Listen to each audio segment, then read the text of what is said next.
صلی علی محمد وعلی آل محمد وبارک وسلم۔ السلام علیکم ورحمۃ اللہ وبرکاتہ۔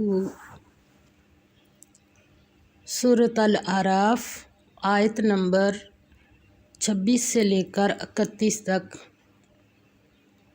اعوذ باللہ من الشیطان الرجیم، بسم اللہ الرحمن الرحیم۔ یا بنی آدم، اے بنی آدم، قد تحقیق انزلنا اتاری ہم نے، علیکم تم پر، لباساً پوشاک، یواری کے ڈھانکے، سوآتکم ستر تمہارے، وریشاً اور زینت کے لیے، ولباسو اور لباس، التقوی پرہیزگاری کا، ذالک وہ خیر سب سے اچھا ہے، ذالک یہ، من آیاتی آیتوں سے یا نشانیوں میں سے، اللہ کی، لعلہم تاکہ وہ یذکرون نصیحت پکڑیں۔ فرمایا اے بنی آدم، ہم نے تم پر پوشاک اتاری کہ تمہارا ستر ڈھانکے اور تمہارے بدن کو زینت دے، اور جو پرہیزگاری کا لباس ہے وہ سب سے اچھا ہے۔ یہ اللہ کی نشانیاں ہیں تاکہ لوگ نصیحت پکڑیں۔ یہاں سے اولاد آدم سے خطاب ہے کہ وہ احکام بتائے جا رہے ہیں جو آدم کی ابتدائی نسل کو دیے گئے۔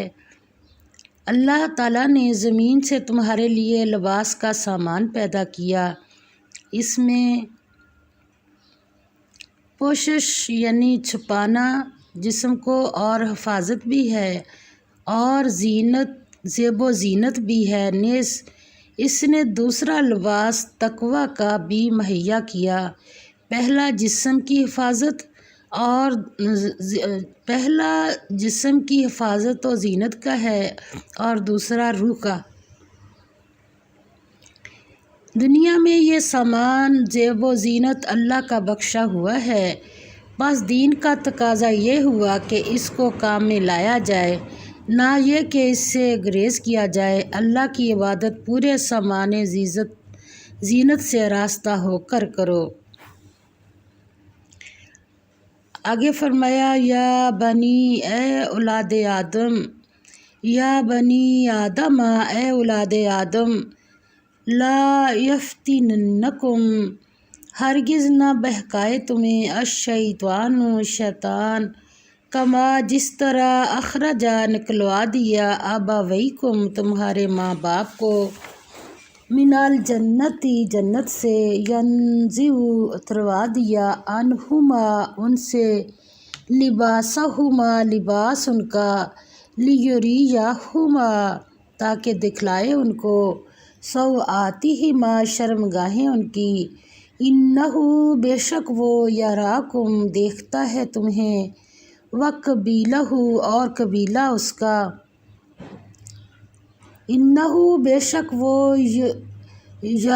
یراکم دیکھتا ہے تمہیں، ہوا وہ، وقبیلہ اور قبیلہ اس کا، من حیث یہاں سے، لا ترونہم نہیں دیکھ سکتے تم ان کو، انا جعلنا بے شک ہم نے کیا، الشیاطین شیطانوں کو، اولیاء رفیق، للذین ان لوگوں کا جو، لا یؤمنون نہیں ایمان لاتے۔ فرمایا اے بنی آدم، دیکھنا کہیں شیطان تمہیں بہکا نہ دے، جس طرح تمہارے ماں باپ کو بہکا کر بہشت سے نکلوا دیا، اور ان سے ان کے کپڑے اتروا لیے تاکہ ان کے ستر ان کو کھول کر دکھا دے، اور وہ اور اس کے بھائی تم کو ایسی جگہ سے دیکھتے ہیں جہاں سے تم ان کو نہیں دیکھ سکتے۔ ہم نے شیطانوں کو انہی لوگوں کا رفیق بنایا ہے جو ایمان نہیں رکھتے۔ دنیا میں یہ سامان زیب و زینت اللہ کا بخشا ہوا ہے، پس دین کا تقاضا یہ ہوا کہ اس کو کام میں لایا جائے، نہ یہ کہ اس سے گریز کیا جائے۔ اللہ کی عبادت پورے سامان زینت سے آراستہ ہو کر کرو، کھاؤ پیو اور دنیا کی تمام نعمتوں کو اپنے کام میں لاؤ، مگر اسراف یعنی بے اعتدالی نہ کرو۔ دنیا کی تمام راحتوں اور لذتوں سے فائدہ اٹھانا اور اس راہ میں حد اعتدال پر قائم رہنا دین حق کی وہ بنیادی اصل ہے جس کی اولاد آدم کو تعلیم دی جا رہی ہے۔ اللہ کا قانون ازل سے یہ ہے کہ جو کوئی اللہ کی طرف سے مبعوث پیغمبروں کی ہدایت پر چلتا ہے وہ فلاح پاتا ہے، اور جو تکبر سرکشی کرتا ہے وہ ہلاک اور تباہ ہو جاتا ہے۔ یہاں لباس کا ذکر اس لیے ہوا کہ اس میں اولاد آدم کی عقلی زندگی کا پہلا مظاہرہ تھا۔ جب اس نے لباس کو زیب و تن کیا، یہ اس کی حقیقت کا اعلان ہوا کہ اس کا اخلاقی شعور اجاگر ہو گیا ہے، وہ دنیوی زندگی کی صنعت و اختراع کی راہوں سے آشنا ہو گیا ہے اور عام غیر اخلاقی اور حیوانی زندگی کی جگہ اس میں بنیادی انسانی اور اخلاقی زندگی کا شعور نشو و نما پا رہا ہے۔ اللہ کے دین کی حقیقی تعلیم سے ہٹ کر لوگوں نے خود ساختہ گمراہیاں پیدا کیں اور ان کو اللہ کا حکم سمجھنے لگے۔ وَإِذَا اور جب فعلوا وہ کرتے ہیں فاحشۃً بے حیائی کا کام، قالوا تو کہتے ہیں وجدنا پایا ہم نے علیہا اس پر آباءنا اپنے باپ دادا کو، واللہ اور اللہ نے بھی امرنا بہا حکم دیا ہمیں اس کا۔ قل کہہ دو ان اللہ بے شک اللہ لا یأمر نہیں حکم دیتا بالفحشاء بے حیائی کا، اتقولون کیا تم کہتے ہو علی اللہ نسبت اللہ کی، ما لا جو نہیں تعلمون تم جانتے۔ فرمایا اور جب کوئی بے حیائی کا کام کرتے ہیں تو کہتے ہیں کہ ہم نے اپنے بزرگوں کو اسی طرح کرتے دیکھا ہے اور اللہ نے بھی ہم کو یہی حکم دیا ہے۔ کہہ دو کہ اللہ بے حیائی کے کام کرنے کا حکم ہرگز نہیں دیتا، بھلا تم اللہ کی نسبت ایسی بات کیوں کہتے ہو جس کا تمہیں علم نہیں۔ قل کہہ دو امرا حکم دیا ربی میرے پروردگار نے بالقسط انصاف کرنے کا، واقیموا اور سیدھے کرو وجوہکم منہ اپنے عند کلی مسجد نماز ہر نزدیک یا بوقت ہر نماز کے، ودعوہ اور پکارو اسی کو، کیسے مخلصین خالص کر کے، کیا چیز لہو اسی کے لیے، الدین دین یا عبادت، کما جس طرح بدأکم ابتدا میں پیدا کیا تمہیں، تعودون پھر پیدا کیے جاؤ گے۔ فریقاً ایک گروہ کو ہدایت دی، و فریقاً اور ایک فریق حقا ثابت ہوئی علیہم ان پر الضلالۃ گمراہی، انہم تحقیق انہوں نے اتخذوا بنا لیا الشیاطین شیطانوں کو اولیاء دوست من دون اللہ اللہ کو چھوڑ کر، ویحسبون اور سمجھتے ہیں کہ وہ انہم مہتدون ہدایت یافتہ ہیں، انہم کہ وہ مہتدون ہدایت یافتہ ہیں۔ یا بنی اے اولاد آدم، یا بنی آدم اے اولاد آدم، خذوا اختیار کرو زینتکم آرائش اپنی، عند بوقت کلی مسجد ہر نماز کے، وکلوا اور کھاؤ، واشربوا اور پیو، ولا اور مت تسرفوا بے جا خرچ کرو، انہو تحقیق وہ لا یحب نہیں دوست رکھتا، کون؟ یعنی اللہ تعالیٰ، تحقیق وہ نہیں دوست رکھتا المسرفین فضول خرچی کرنے والوں کو۔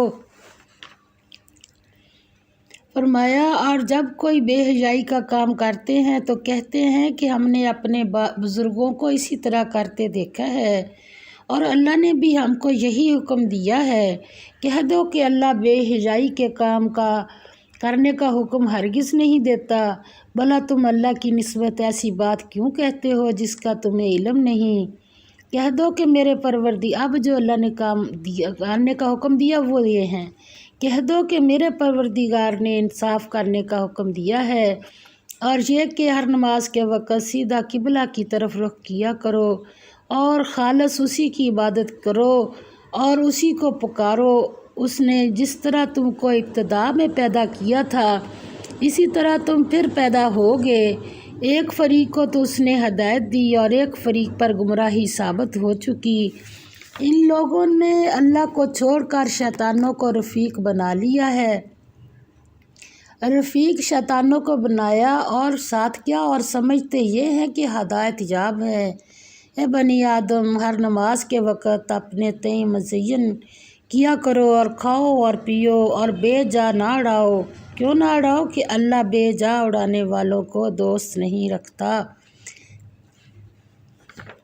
انہو تحقیق وہ لا یحب نہیں دوست رکھتا، کس کو؟ المسرفین فضول خرچی کرنے والوں کو۔ اب دیکھ لیں ہم کھانے پینے اور ان چیزوں میں کب ہمیں پتہ ہوتا ہے کہ یہ بھی کوئی دین کا حصہ ہے، یا تو ہم صرف خالص یہ سمجھتے کہ ادھر تو ٹھیک ہے دین ہے مذہب ہے، مگر کھانے پینے میں کہاں مذہب آ گیا؟ ہم کبھی دھیان کرتے ہیں ان باتوں کا؟ اور پورا رکوع اسی طرح سے آیا ہے کہ کھانے پینے پہ بات ہو رہی، پہننے کے اوپر بات ہو رہی ہے۔ فرمایا گمراہی کا سب سے بڑا سا چشمہ اپنے بزرگوں کی جامد تقلید ہے، کیونکہ مشرکین عرب کی بھی سب سے بڑی دلیل یہ تھی کہ ہم نے اپنے بزرگوں کو ایسا ہی کرتے دیکھا ہے چاہے وہ کچھ بھی نہ جانتے ہوں۔ اسی طرح دین حق کی 3 باتیں بنیادی اصول بتا دیے۔ پہلا عمل میں اعتدال، دوسرا عبادت میں اللہ کی طرف یکسوئی۔ عبادت میں اعتدال کیا ہے کہ صرف جب عبادت کرے تو پتہ بھی ہو کس کی کر رہے ہیں۔ دین کو اللہ کے لیے خالص کرنا، دین کو اللہ کے لیے خالص کر کے پکارو، یعنی دین کی جملہ باتوں کو صرف اللہ ہی کے لیے مخصوص کر دو۔ یہ آیت توحید کے تصور پر اصل اصول ہے۔